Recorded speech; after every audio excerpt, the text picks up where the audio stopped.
Hello, welcome to the CLL&H model railroad. We're going to be building up a little switcher today because I found there was a place that I probably could use it. And so this is the little unit here. It is a Spectrum. It was an eBay find. Nice looking little model. And what we're going to do is it's DCC ready, but we're going to put a sound decoder in it and a little cube speaker. And so that's what this video is going to be about. And we'll start building it here in just a second and get some things ready and we'll go from there. Here's the box that the 060 saddle tank switcher came in. As you can see, it's in excellent shape. So it was close to brand new.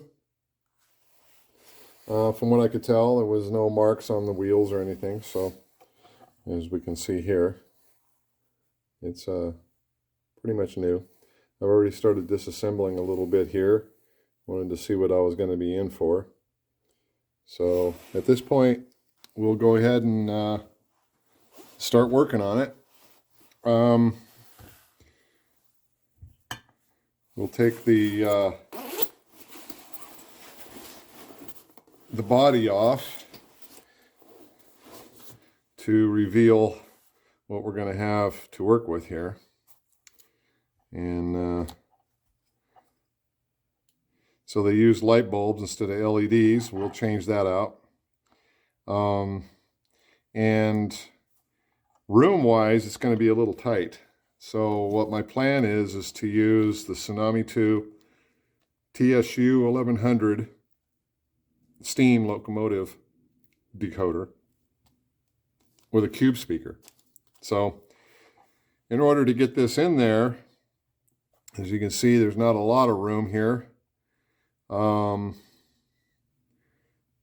we may have to remove the light in here, the light module that they used, and this decoder. So let me get this thing apart in a little bit more, and then we'll get back with you.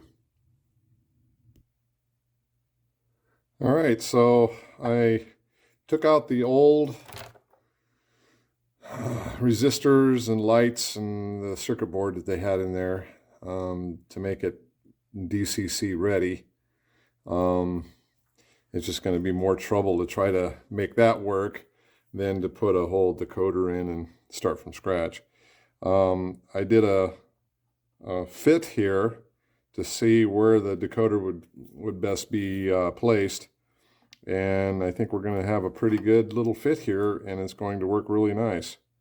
So here's the decoder, and it fits right in between here and here. So I think it's going to work out just fine. Wiring, I'll have to move it around the motor and get the lighting back here. I think what I'm going to do is I do have some room back here, and I'll put my cube speaker back here. I think that's about the only thing I'm going to be able to use because of the room that we've got and the size of the model. I did take off the resistors that they had on here. These.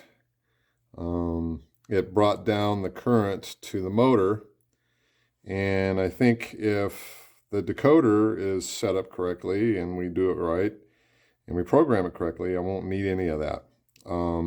Also, they're probably used here, the resistors for the lights, so we won't be using those either. I will have to put one in because we're going to be doing LEDs. So I'll put a backup light and a forward light. So it's going to be really tight works in here, but it's going to be a pretty nice little model, I think, when we get it done. All right, so I'm going to do some more on this, and I'll get back with you in just a minute. All right, as you see here, I've got my resistor. This is the one I'm going to use. It's 1,000 ohms. I use 1,000 ohms on all of my lighting for when I'm using LEDs. It still gives it a bright enough appearance. And if it's too bright, I still have some room to program the light and dim it to whatever brightness I might want. These are the lights I'm going to be using. They're a micro LED, as you can see here. And the red wire will go to my common, which is the blue wire on the decoder, which is this one right here. And that'll also be in line with the resistor. And then the black will be for the rear light, and on that particular one, and then the same goes for the front. The black wire will be my actual switch wire, red being common. So here's the light module. I took the back off of it, did a little bit of modifying with my little die grinder, which is right here. It's a great little tool, little Dremel. I put a little grinder on there, and I just kind of hollowed this out a little bit to give room for the LED and its wiring. And what I'll do is I'll glue that into the location of the light.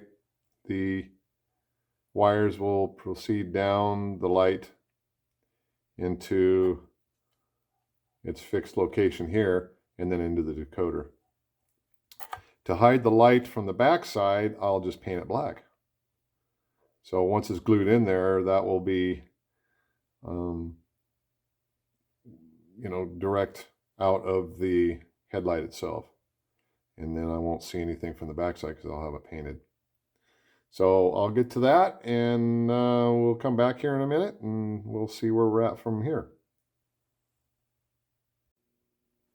All right, I'm back here. Went ahead and got my light for the front all in. Painted the back like I said that we needed to do, so that you don't have a backlight off of the fixture. And ran it through the inside. And so my wires are here, ready to go for the rest of the hookup of the decoder. So that came out really nice.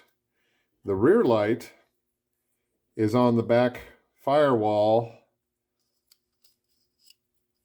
next to where the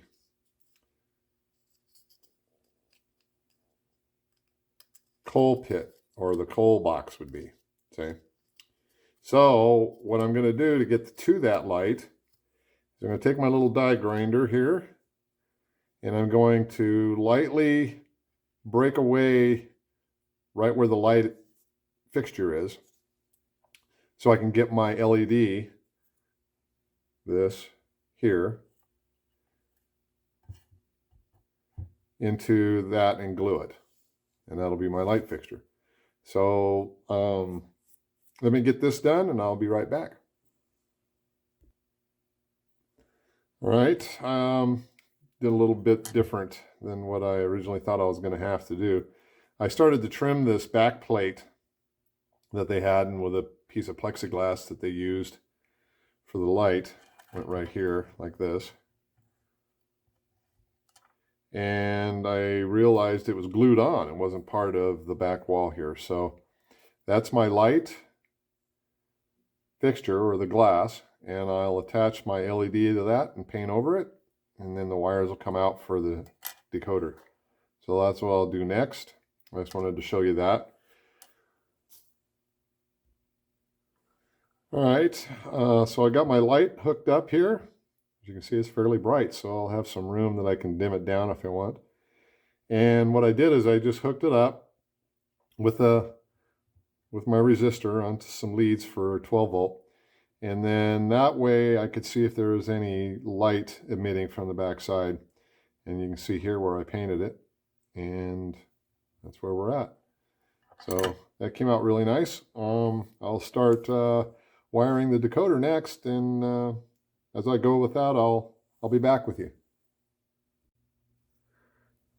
All right, well, we had a little setback here with our speaker. So it wouldn't fit the cube speaker. It's just a little bit too wide no matter what direction I put it in.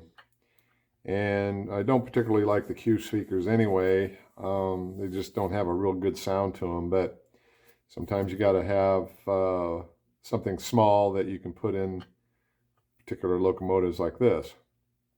So we had to scratch the cube speaker idea, and I went with a Apple 7 speaker. And what that particular speaker gives me is the width.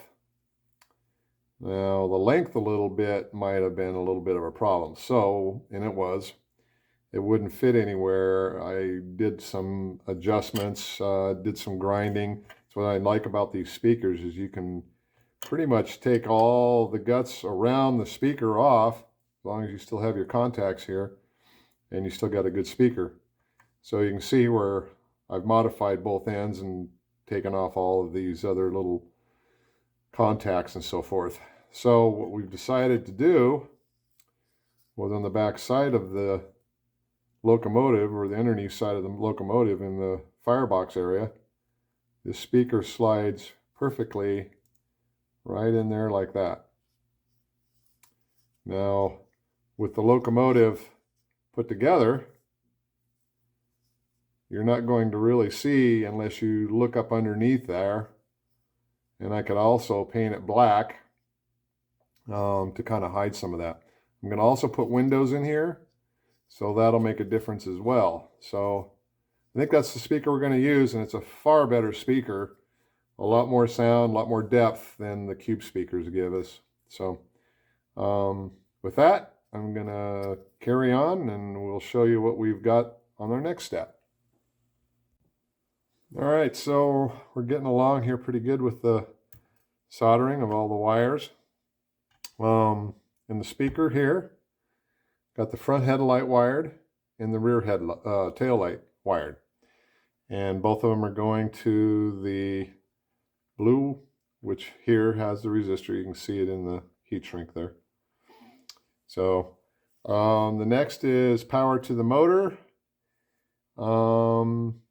And power to the pickups, which are obviously the wheels. So we're getting it pretty close here. I might even put a cab light as an option in there. We'll see what we can come up with.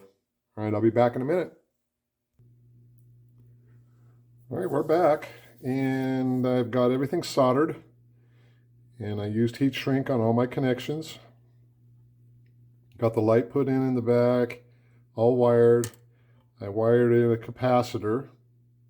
This comes with the TSU 1100 for, I guess you'd call it a current keeper. It doesn't do, I think, very much, but anything will help. I don't have enough room to put a full current keeper in there with 5 capacitors, so this will fit in there. And I got the speaker wired, front headlight wired, and the motor all done. So all we need to do now is program it, and then we will be ready to go for our test. So I'm going to go ahead and get it all assembled, get it up there on the programming track, and I'll be back with you after all that's done. Well, we got it all programmed, and I think everything was going pretty well. Let's see what this does.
Well, I want to say thank you for watching my video. If you want to subscribe, just click on the subscribe button.